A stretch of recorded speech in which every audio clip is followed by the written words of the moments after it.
Oh, greetings, my relatives. This is Tony Gonzales, your host, and welcome to another program of Eagle and the Condor. And today, August 18th, 2019, we have a lot of news for you, and in particular, more locally here in San Francisco, on Tuesday, the school board of trustees, the San Francisco Unified School District, brought up the topic of the mural on its agenda, and the president, Stephen Cook,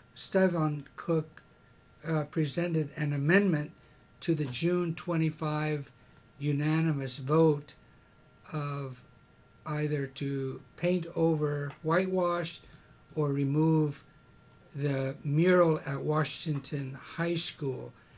And yesterday's vote Tuesday's vote was 4-3 to cover it. Okay, so that should ease up a lot of tension among the progressive, liberal, and support peoples who, although they sympathized with the concerns, were very adamant not to have it painted over. So it's another question on the cover-up of the mural, which to some is perceived as censorship. So there are indeed degrees still that will never actually be resolved because of Tuesday's final vote. And yes, indeed, the three that voted not to support the president's amendment to the June 25 decision were very strong that it be painted over, if not destroyed. So the amendment presented by the president, Stephen Cook, persevered and received the additional 3 votes to cover the mural at Washington High School. So on another front, my relatives, much is going on in Mauna Kea, Hawaii. That is the big island of Hawaii, where the investors, including the universities of Hawaii and others, wish to build another telescope on the top of Mauna Kea, of which there are already 13. And this one will cost in the tune of $1.3 billion. And there has been much protest and opposition and critical action to not have any further construction. Now, this telescope that we're now talking about would be somewhere around 18 floors in height. So long story short on that, my relatives, the struggle continues. The country of Spain has been willing to accept an application which the investors at Mauna Kea telescope are now looking at other places to where such a telescope can be constructed. And Spain, from what we hear, has been readily available to consider such a telescope in their country. So things are looking up in that respect, my relatives. Also, the Greyhound bus, which transports people across the country daily, including here in the Bay Area, transporting people at a drop-off point, Emeryville, into San Francisco and beyond. But my thoughts on that, my relatives, is that the Greyhound Transportation Company should not be in the business of deportation, but rather transportation. I say that because the word is out, and it has been for several decades, in fact, that the Greyhound Bus Company works cooperatively with the immigration, or now the ICE,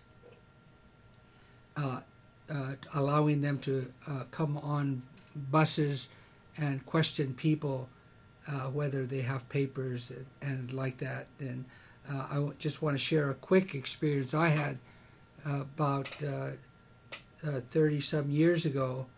Around 1980-81, I was out in Bakersfield in the San Joaquin Valley here in California, and I was on the Greyhound bus there at the station, and the immigration came on board and was asking people for papers, and everyone had ID, including myself. I was asked, and I just told them that I was a Vietnam veteran, and they backed off. But I can see the harassment, the intimidation, the intrusion of such presence when you're merely trying to get from one town to the next on transportation, in this case the Greyhound. So we do have a phone number, my relatives, where you can call and express your concern to the Greyhound to stay on transportation and not deportation.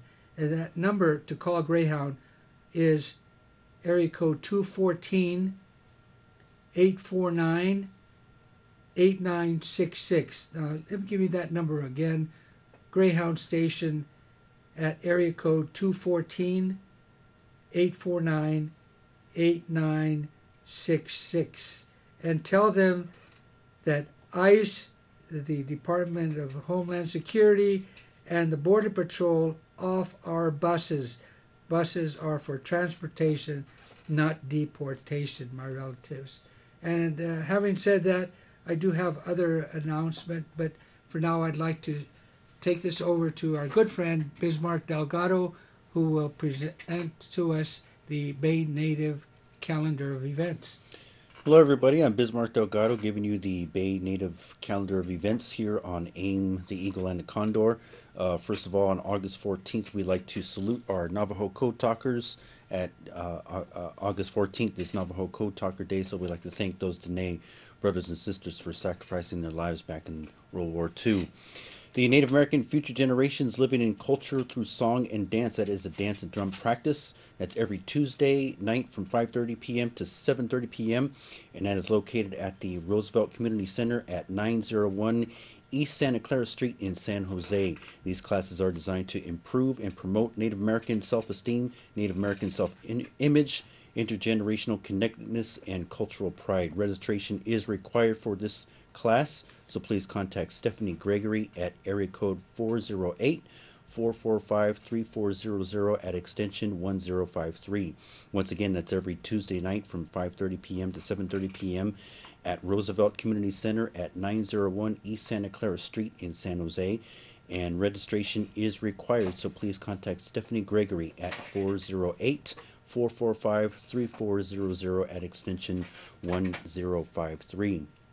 And also in San Jose, California, the San Jose Native Youth Empowerment Program is hosted by the Indian Health Center's Family Resource Center. That's every Thursday night from 6 p.m. to 8 p.m. at the Indian Health Center Family Resource Center at 25 North 14th Street at Suite 140 in San Jose, California. This is a creative space to learn about your Native American culture and make a positive changes in the Native American community, family, culture, higher education, and healthy living. Once again, that's every Thursday night from 6 p.m. to 8 p.m.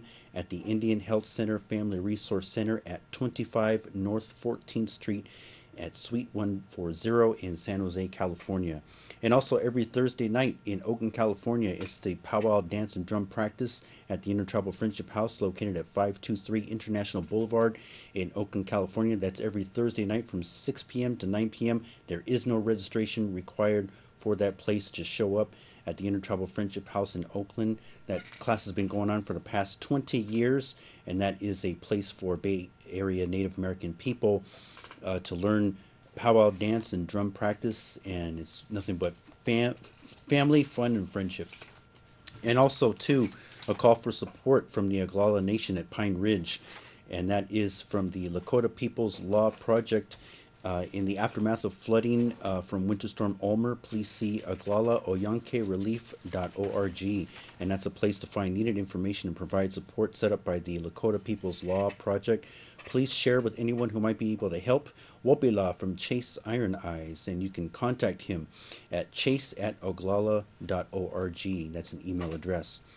Also, a support from the Ohlone people of this land, support for the Sogorea Te Land Trust by paying the Shumi land tax. Shumi means a gift in the Chochenyo language of the Ohlone people. The Shumi land tax is a voluntarily annual tax and tax deductible donation for non-native residents of the Chochenyo Karkin Ohlone territory. The support Sogorea Te, it's a way to recognize the benefits received from stolen land and to make a contribution to returning some of that land to its original inhabitants. So that is the Shumi land tax, and you can, I don't have any contact information. I believe that you can look that up at the Google search engine. That is the calendar for today. Returning to your host, Mr. Tony Gonzales. Once again, thank you for watching the American Indian Movement's TV program, The Eagle and the Condor. And lastly, we'd like to give a salute to our Navajo Code Talkers as we recognize August 14th as Navajo Code Talkers Day. Tony Gonzales, your host. Back to you, Tony. Thank you very much, Bismarck. And my relatives, along with dates and to commemorate August 9th, was proclaimed by the United Nations as International Day of the World's Indigenous Peoples. And that goes to the heart of the 400 million Indian peoples around the world. And every day that number keeps growing, both physically and in consciousness among the many other sacred colors of the two-legged, recognizing the rights of Indian people. And what spawned from that International Day, which was declared August 9 as being the first day that Indian peoples had a formal meeting in the United Nations in Geneva, Switzerland.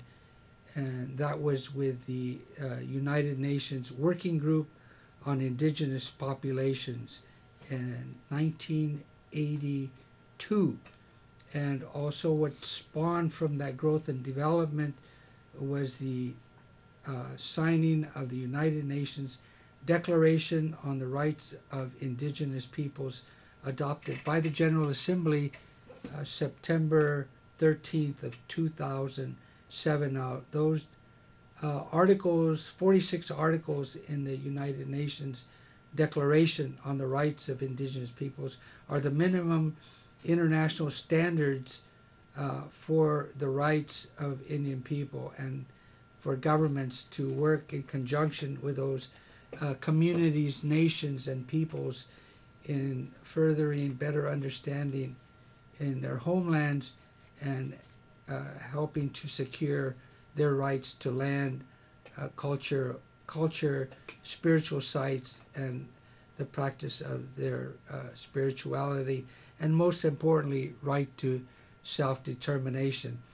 And I'd like to compliment many people here in the Bay Area, San Francisco, Oakland, across the Bay, because in part that growth and development at the United Nations, as we back up from the adoption of the Declaration in 2007 to the occupation that occurred here at Alcatraz Island, November 1969 through June of 1971, which raised the consciousness not just of other Indian peoples in North America, but Indians around the world, and our relatives that we've been cultivating relations since then, that Indian people are here, alive and well, and are here for the next 100 years to finding ways to live more sustainable.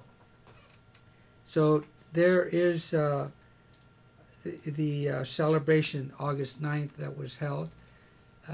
And also on that occasion, David Escobar, indigenous Lenca of El Salvador, living here in the Bay Area, just was in El Salvador and Guatemala celebrating that day with the indigenous peoples in that area. And soon he'll be here in the Bay Area, and we'll have him in the studio to talk about that grand occasion. And so my relatives, we talk about many topics here, and we don't want to forget to talk about prisoners and political prisoners in the United States, and one in particular in the American Indian community is Leonard Peltier. Leonard Peltier has been incarcerated now 44 years, and we'd like to do something for him like we do each year. His birthday is September 12. We'll be giving you more information about that occasion to commemorate with him his birthday. But to know more about the case of Leonard Peltier, you can go to www.whoisleonardpeltier.info. Now that's all one word, whoisleonardpeltier.info. And he has been very sick. He's been trying to transfer from the federal prison in Orlando, Florida, closer to North Dakota to his family, up in the Wisconsin area, a prison there. So go to the website, learn about Leonard Peltier and how you can help there. And keeping with prisoners, as you know, the federal government has revived the federal executions here in this country, and you can go to the website, the Federal Bureau of Prisons list of prisoners for execution, and there is that list.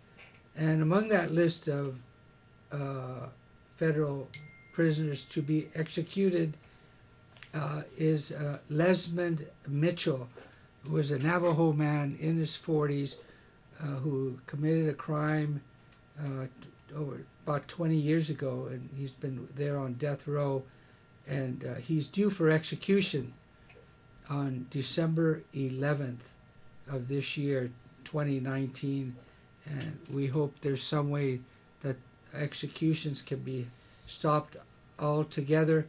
And we will be talking with Lynn Foster, who is the spiritual advisor for Leonard Peltier, who's also been requested by the federal prisoner Lesmond Mitchell, who will be executed, calling on Lynn Foster to come and pray with him before the execution. We will be having Lynn Foster on our show at some point in the very near future. Meanwhile, you can hear the radio station that I also broadcast along with my good friend here, Bismarck Delgado, and that is Bay Native Circle, the first Wednesday of each month at kpfa.org. That would be live streaming on your local FM channel, 94.1 FM, and in the San Joaquin Valley, down in the Fresno area, Bakersfield, excuse me, that would be 88.1 FM. Also across Indian land, a program that I host, radio program on La Onda Bajita, also on KPFA.org, live streaming, 94.1 FM. You can hear this and other news, my relatives, at www.aim-west.org for more information. Now, the video that you're about to see today, for the next half hour, would be on immigration, the border, and the separation of families. And the film was made in 2001, but it's very much relevant, and it gives you some background of what led up to the situation that we're faced with today, and the wall and the separation of families, everything totally illegal. So bear with us, my relatives. We'll see you again, another program of The Eagle and the Condor.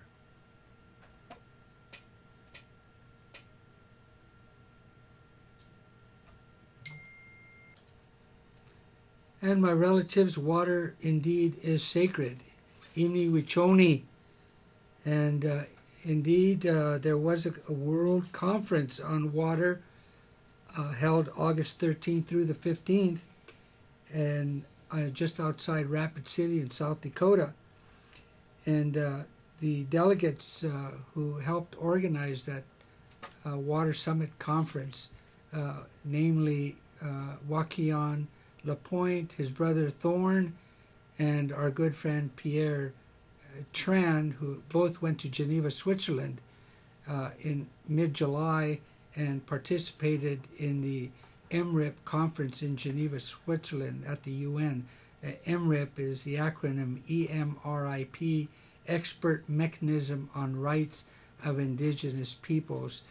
And they went there with the purpose of informing the members of MRIP, these experts on indigenous peoples from different countries, government representatives as well, that the water source in the planet is detrimental not only to the plants and animals but to peoples themselves, and indeed indigenous peoples are in danger in many of these contaminated areas. So if you want to know more about the outcome of that conference of MRIP that these three gentlemen attended, you can go to aim-west.org for more information. But we compliment these three young men who went to bring attention on water as a source and calling for a decade on water to raise consciousness. Also, my relatives, August 19 through the 20, the American Indian Democratic Candidates Forum will be held in Sioux City, Iowa.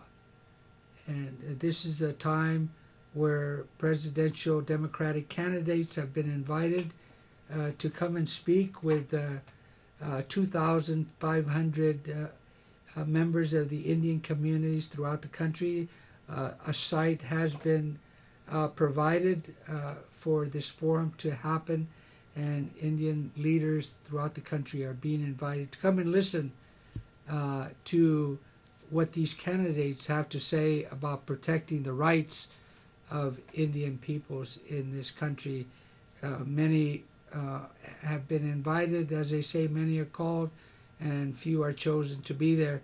But some have confirmed their presence, namely Bernie Sanders will be there at the Native American Democratic Forum, also Elizabeth Warren and others, including, which you may not know, there is an American Indian running for president as well, and his name is Charles Mitchell, and he is a Navajo man from out of Fort Defiance, and he also has been cordially invited, and he has confirmed his attendance. So we hope to have Mr. Mark Charles, the candidate for president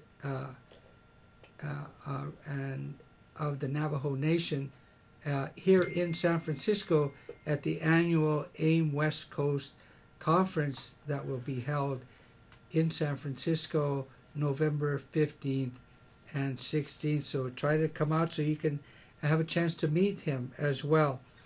And also, my relatives, the National Chicano Moratorium is coming up August 29, and activities will be planned for August 31.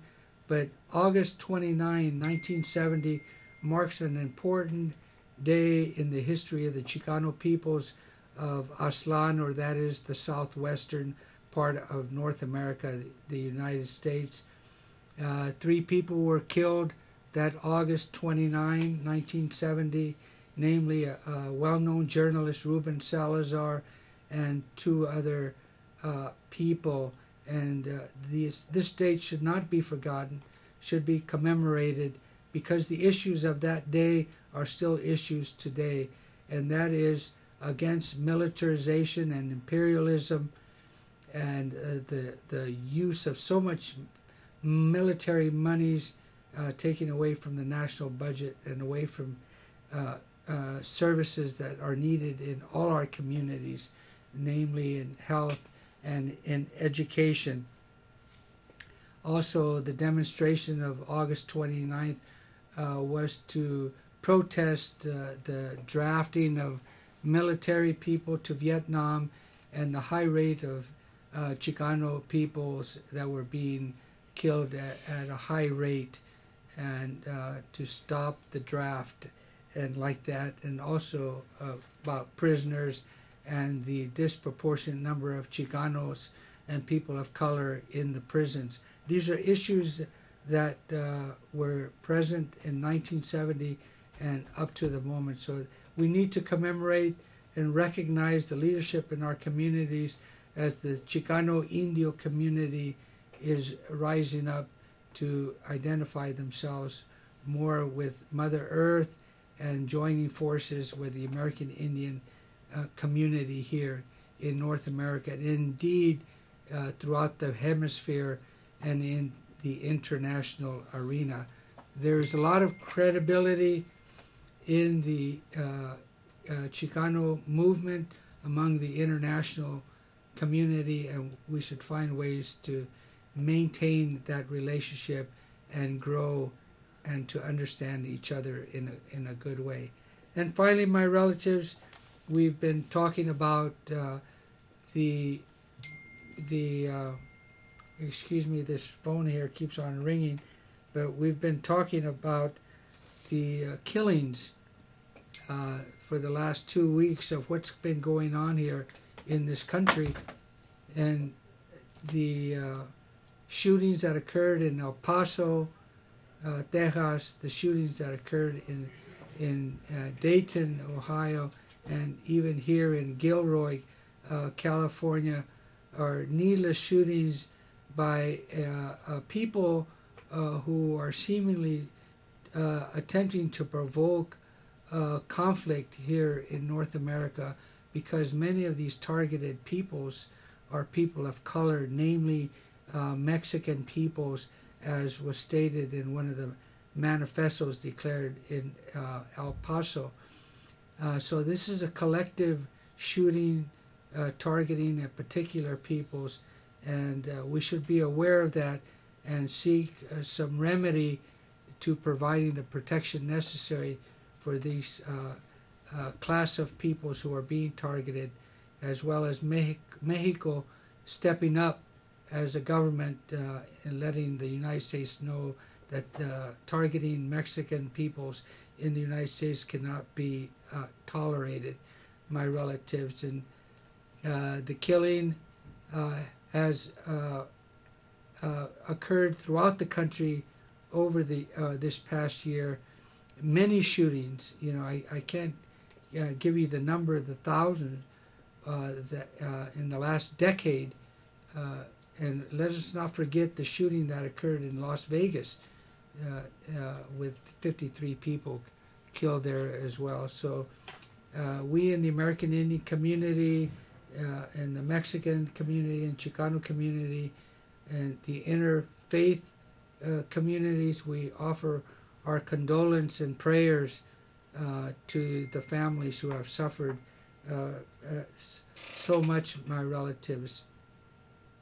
And we need to find time to find prayer at this time, in these moments, to find solutions of what is causing, what is provoking these attacks here in North America, namely the attack on people of color.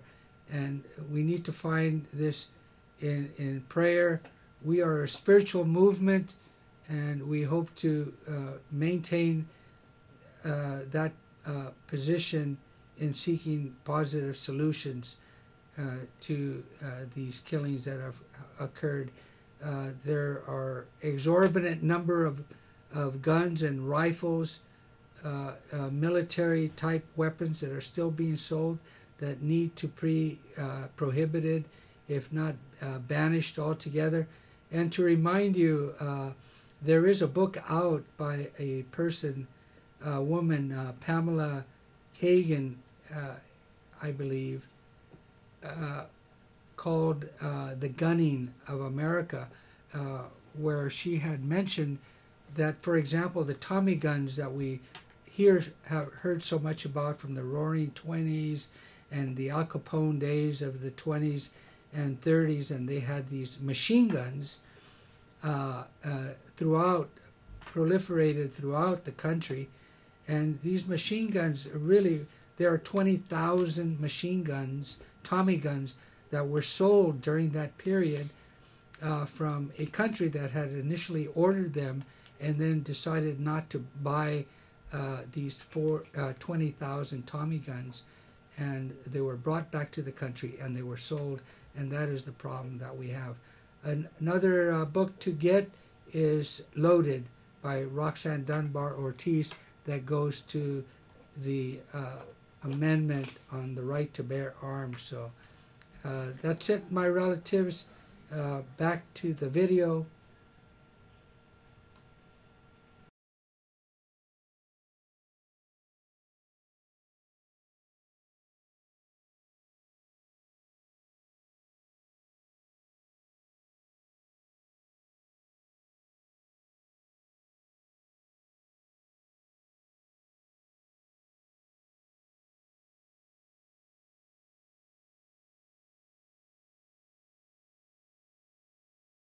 So what do you think about this fence here?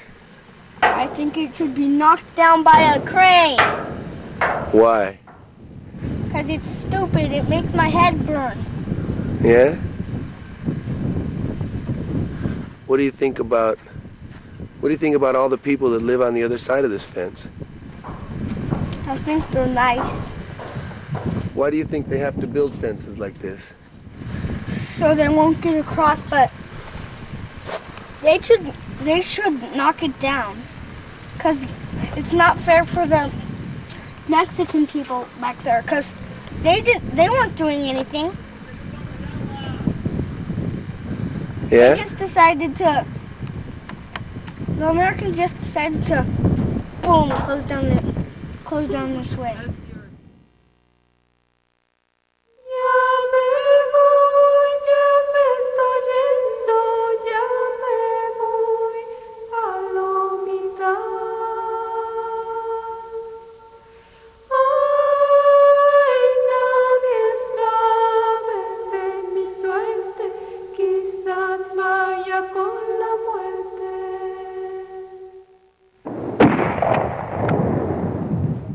Redford was invaded about a month ago.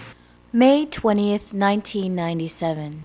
An 18-year-old high school student from the border community of Redford, Texas, was shot dead by a U.S. Marine who was working undercover on a drug surveillance mission for the Border Patrol. The shooting marked the first time that military troops engaged in drug control had killed a civilian on U.S. soil. The Ezekiel Hernandez shooting by the U.S. Marines in 1997 was the awful logical outcome of the use of the military on the border in the form of ground troops. It didn't take a rocket scientist to look at the use of the military in domestic law enforcement and say, they're ill-equipped for that, and if they come in contact with members of the public, there's going to be problems. It's going to be human rights problems. The militarization of border enforcement is but one facet in the recent rise in anti-immigrant legislation. In 1994, anti-immigrant hysteria gave rise to the passage of California's Proposition 187, a measure which would restrict undocumented immigrants access to health care and deny educational services to their children. But like Proposition 187, national policies targeted towards enforcement while criminalizing the act of immigration failed to address its root causes. We can't continue to have an immigration policy that is based on enforcement, that is based on criminalization of immigrants, that is not brought up to date with the realities of migration, which our government plays a role in. In terms of immigration, I think one of the things that people aren't really grasping onto is that the U.S. plays a really large role in forcing people into migration. NAFTA alone has displaced, I think, 300,000 Mexican farm workers. The GATT has also played a role in destabilizing local economies and forcing people into migration. While more people are displaced by the economic policies of free trade integration, it is transnational business that benefits, as foreign-based maquilas or assembly plants increasingly relocate to the border region in search of cheap labor and a lack of enforceable environmental standards. Since NAFTA, there are certain changes in the workplace that have posed greater problems for organizing. One of them is that there's been a tremendous migration north. And a lot of that has to do with it. NAFTA really, part of its intent was to destroy the agricultural economy and force people to have to move into industry in the cities. U.S. surplus corn and rice was dumped on the Mexican market at below the cost of production. And this has put tremendous amounts of farmers out of business at the same time as the U.S. had demanded that one of the conditions of NAFTA be changing the Mexican Constitution so that agribusiness could get in there and buy up all of this land as farmers went out of business. And so you have massive numbers of people who were dependent for their livelihood on an agricultural economy who now have no source of income and have no choice but to come to the border, work in the maquilas, or try to cross the border and work in the U.S. Da pues la cosecha que nosotros cosechamos allá, pero entonces como ahorita cuando vine, por eso ya no hay cómo, ya no tenemos tierra pues para dónde estarnos, por eso yo me vine para acá y buscando pues, cómo vivir. La gran mayoría de la población migrante que nos llega es del estado de Jalisco, estado de México, de Oaxaca, de Puebla, de Chiapas, Sinaloa y Sonora. Es la gente que más está migrando. Y de Centroamérica, pues, de todos los, Salvador, Guatemala, Honduras. Porque o sea que uno se viene de su país porque la situación está muy crítica, ya está muy dura la situación. Por eso es que uno se arriesga a venirse sufriendo. Yo sufrí 6 meses. Me vine por las montañas, rodeando la garita. ¿Cuánto duró el viaje? 6 meses. 6 meses. 6 meses, sí. Me vine a pie. ¿A pie? A pie, sí, caminando. ¿Todo caminando? ¿Viniste a pie? No, yo solo, sí. Y venía por las montañas. Orange County, let's see you. Terrific. Ventura County. There, that's great. That's dedication, boy. Our community orchestras, not enough money. Our schools, not enough money. Yet, we promote, we encourage, we reward illegal aliens to enter, to scoff at, to ignore, to laugh at our culture, and to use badly needed resources and to suck us dry. Is it betrayal, or is it gutless leadership, or both? We rededicate ourselves today not just to the completion of this fence and much more fencing, but we do rededicate ourselves to the principles that made America great, the dream, the prize, the honor, American citizenship. Voy a contarles, señores, todo lo que yo sufrí. Desde que dejé mi patria, por venir a este país. Immigrants are not here to suck up wealth. Actually, if you look at the statistics, what immigrants are here to do is produce enormous amounts of wealth for other people and other interests to control. But in the media, they're cast as parasites that are draining the U.S. economy. How the media fits into this is that the media constructs the immigrant as the target. I think there exists a problem in the way that the media covers the border because it tries to connect the issue of the war on drugs with undocumented immigration, two things that are very separate from one another. Okay, see what happens when you lock the gate? They go right around it. drug smugglers have driven through his property twice in as many weeks. Some days you're out here, you see them coming on all sides of you. It's crazy. Soon, we witness it for ourselves. Muchacho, quita eso, A short time later, another group. Yes, I support military here. Yes, I would support anybody who wanted to come along and say, don't enter my country illegally and don't bring your damn drugs. But they do, and even the military can't stop them. There have been incidents, especially in southern Arizona, of agents shooting at undocumented immigrants because they were carrying bags which happened to be full of their belongings, it turned out, that they thought might have been drugs. And so this kind of gross overreaction, when in fact, I have to say as an aside, it's the stupidest way to focus drug enforcement, because the DEA estimates that on the order of 80% of the drugs come through the ports of entry in legitimate traffic, and increasingly in commercial cargo containers. While free trade integration has increased the free flow of commerce, it has also opened the door to an escalation of drug trafficking through commercial ports of entry. Despite this unintended consequence of NAFTA, drug enforcement rhetoric has continued to frame the migrant as the primary target.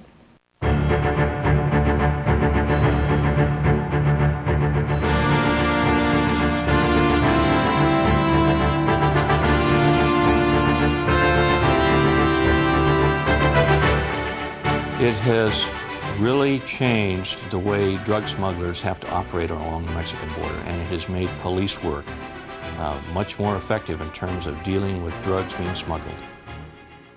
Under the justification of drug enforcement in the Reagan administration, the first year of Reagan's tenure in 1981, they passed a law allowing the military to become involved in domestic law enforcement to support drug enforcement. They said, okay, legally we're going to spell out what the military can do. Okay, they can't do arrest, search, and seizure, but they can loan equipment, they can provide special expert advice, they can provide personnel to operate the equipment. And those relatively modest forms of militarization compared to what would come were allowed in the early stages of the Reagan tenure. And then by the latter portion of that and the early part of the Bush administration, they were allowed to actually use ground troops to aid in drug enforcement. And again, a lot of this spilled over into other areas, especially immigration enforcement. The increased integration between military and border enforcement is what led to the shooting death of a young goat herder named Ezequiel Hernandez. Mistaking him for a drug runner, the Marine who shot Ezequiel was part of Joint Task Force 6, a program that provides military assistance to law enforcement agencies involved in drug interdiction. Yet according to an environmental impact statement issued by the Department of Justice, the JTF-6 program is not just limited to drug enforcement, but includes valuable training for the military units involved in the program, as well as an indirect reduction of illegal immigrants. While the shooting incident led to a temporary suspension of the use of ground troops along the border, the change did not affect other JTF-6 anti-drug support, such as surveillance, training, equipment loans, and construction projects.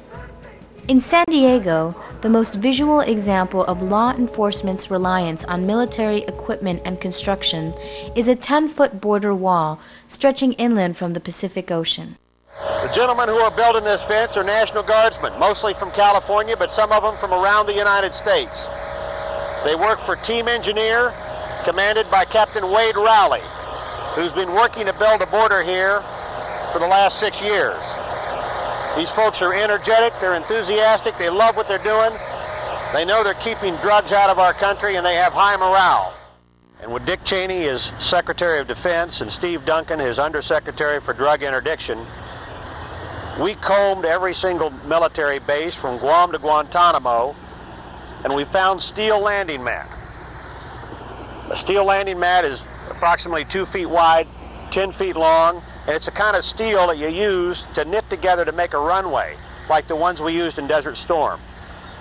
That landing mat also makes a great fence. The steel fence is part of the Border Patrol's latest enforcement strategy, a policy which arose as a political response to increased pressure from restrictionist Republicans in Congress and in anticipation of the expected passage of California's Proposition 187. In October of 1994, the Clinton administration officially implemented Operation Gatekeeper, a border control strategy which uses a steel barrier constructed by the U.S. Army Corps of Engineers, high-tech surveillance and ground sensors, additional helicopters, stadium-style lights, and an increase in border agents.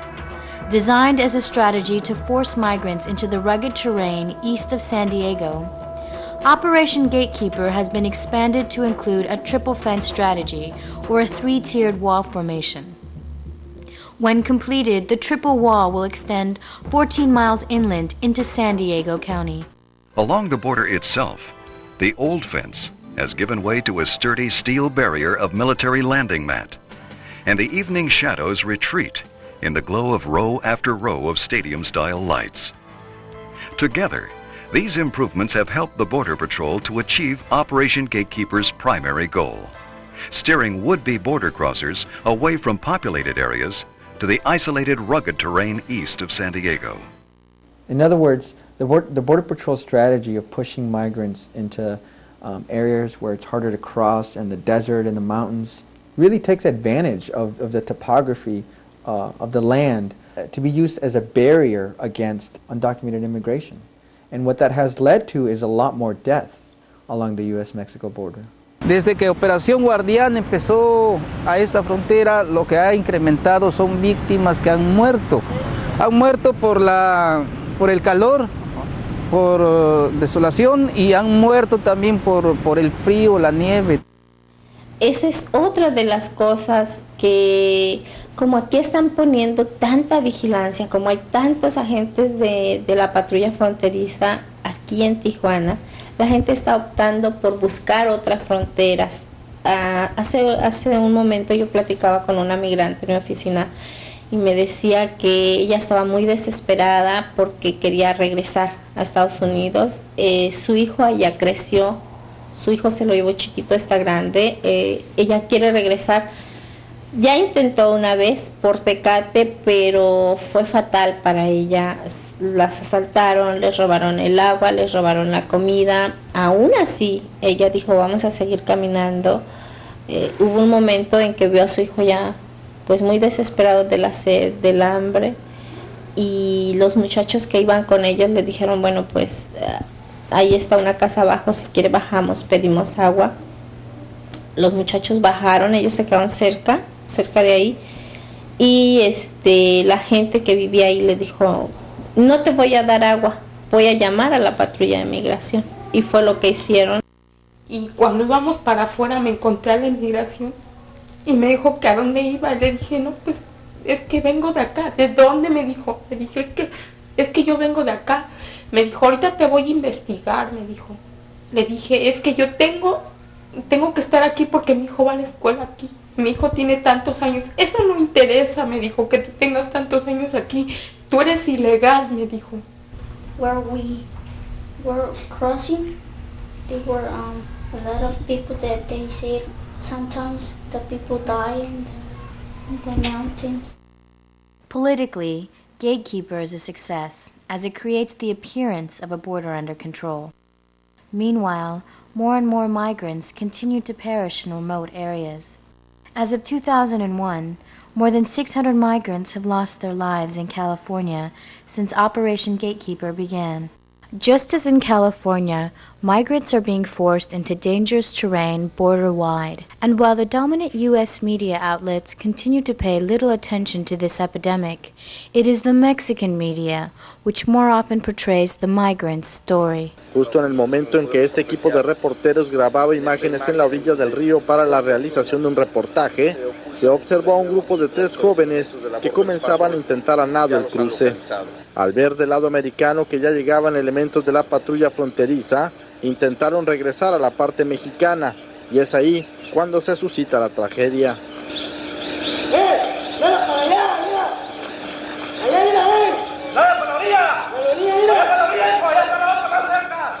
De los 3 que iniciaron la aventura, solo uno pudo regresar al lado mexicano. Todo fue en cuestión de minutos. Los cuerpos desaparecieron en las turbulentas aguas del río Bravo. And the body count just keeps going up. And there's on the order of, I believe it's 300 to 500 per year border-wide that the landmark study from the University of Houston tallied up. But the record keeping is very incomplete, and of course a lot of people dying in remote areas. There's nobody there to count the bodies, and so on. Crucé por fin la frontera, crucé por fin la frontera y en un reenganche salí. Ay, mis queridos paisanos, ay, mis queridos paisanos, fue mucho lo que sufrí. Los güeros son muy maloras, los güeros son muy maloras, se valen de la ocasión. Y a todos los mexicanos, y a todos los mexicanos nos tratan sin compasión. Gatekeeper is but one of 4 such blockades constructed in populated areas all along the U.S.-Mexico border since 1993. And with this rapid increase in operations, the Border Patrol itself has been transformed into the largest federal policing agency, now more than 8,000 agents strong. Congressional officials have been just throwing more and more money at the Border Patrol, even more than the police experts deem wise. They said you want them to grow too fast. If you hire too many agents too fast, you'll destabilize the police body. You'll set up problems for abuse because there'll be too many rookie agents or inexperienced agents that will make problems. All along the border, problems have escalated. Between 1995 and 1998, complaints of misconduct by Border Patrol agents have doubled.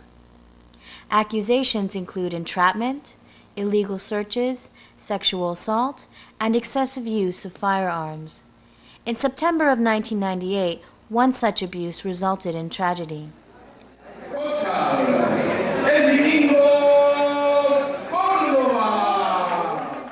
In order to buy boxing gloves for an upcoming match, Oscar Córdoba Vélez, a young boxer from Tijuana, was crossing in the hills near San Isidro. Era nomás para comprar su equipo para su boxeo y regresar. During an encounter with the Border Patrol, 23-year-old Oscar was shot in the chest after allegedly threatening a border agent with a rock. Y vine y me avisó, así de que, pues que a él lo habían matado cruzando para el otro lado. Although witnesses to the scene stated that the youth was not carrying anything in his hands, neither a weapon nor a rock, Oscar himself was not able to testify on his behalf, as he did not survive the fatal shooting. Por mucho. Porque yo siempre estaba con él también y con sus niños. Con los niños también andaba ella para todos lados con él. Donde quiera se la llevaba. Sí. O sea que era muy apegada a él. Todo les compraba, cuando podía, él les compraba y les ayudaba. Al más chico le compró los útiles para la primaria, ahora que salió el 6º año, porque también donde quiera lo traía. En cuanto él podía y traía, les compraba lo que ellos querían. O que yo no podía tenerles para zapatos o algo, pues de un modo él les compraba. Sí. Who's the real wetback? Mestizos, go back to the swamps and jungles of your country. We have to keep in mind that Operation Gatekeeper really sort of facilitated an anti-immigrant climate in San Diego. One example of this is the 8 teenagers that shot with pellet guns on 4 older migrants in North County, San Diego. A lot of people in San Diego area thought that this was a horrible incident, but what they didn't keep in mind was the institutional violence of the Border Patrol's Operation Gatekeeper that helped create a climate that sort of condoned this violence towards undocumented immigrants. There's been a tremendous amount of violence throughout the years in the San Diego region, but it's been recently with things like the Roger Barnett brothers in Tucson, Arizona, Nogales, where they have gone on their ranch and apprehended immigrants and shot at them in their ranch. In Texas, we've seen other farmers that have shot at migrants. So we can't look at these anti-immigrant hate crimes like we saw in San Diego or in Arizona with the Barnett brothers out of a context of this institutionalized violence.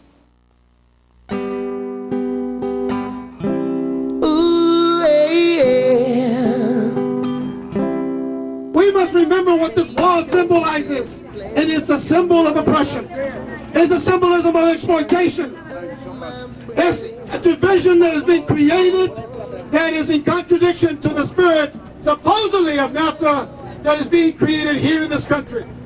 A la gente de Estados Unidos, yo le pediría a la gente, a los que viven en Estados Unidos, que si ellos encuentran un migrante, lo apoyen. As anti-immigrant activities are increasingly organized, so too is a vibrant immigrant rights movement. What we've tried to raise in the immigrant rights community as well as to broader audiences is a perspective that immigration policy cannot be addressed simply as a domestic issue, that it's totally framed by what's taking place internationally, and particularly with globalization. Making this connection between globalization policies and immigration, immigrant rights groups are mobilizing to both educate the public and provide support for immigrants in need.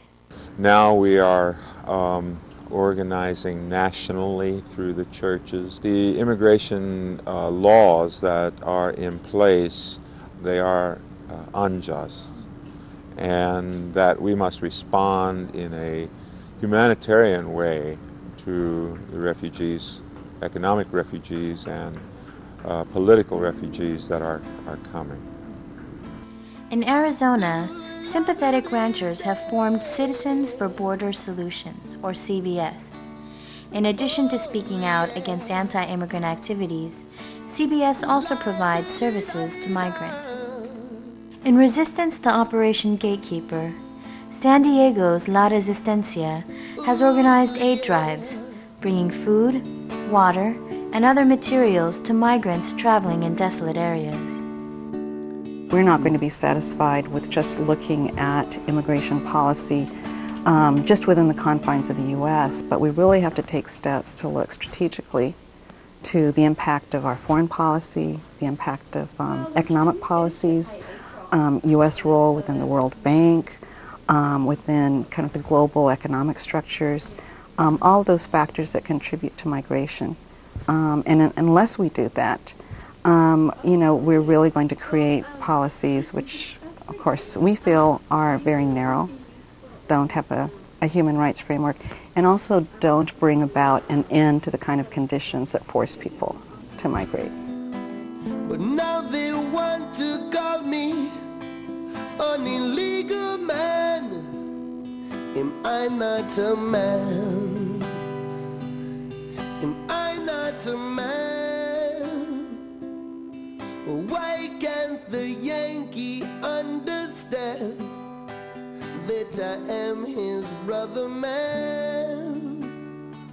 If I can make it to the mountain pass, across the desert flats, over the borderline, I'll be fine, just fine. Live in a promised land, survive the burning sands. Over the borderline, I'll be fine, just fine, yeah. Make it to the mountain top, across the desert flats. Over the borderline, I'll be fine, just fine, yeah. Lead I do done day, yeah, yeah. Over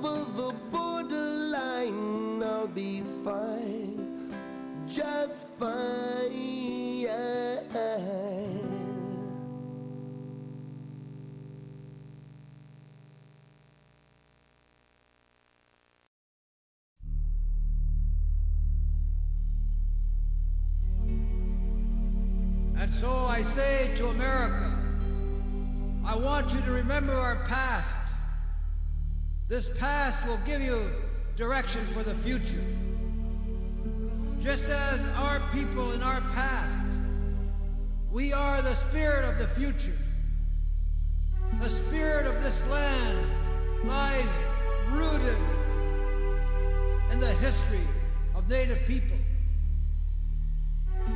The massacres that happened to us, the army that came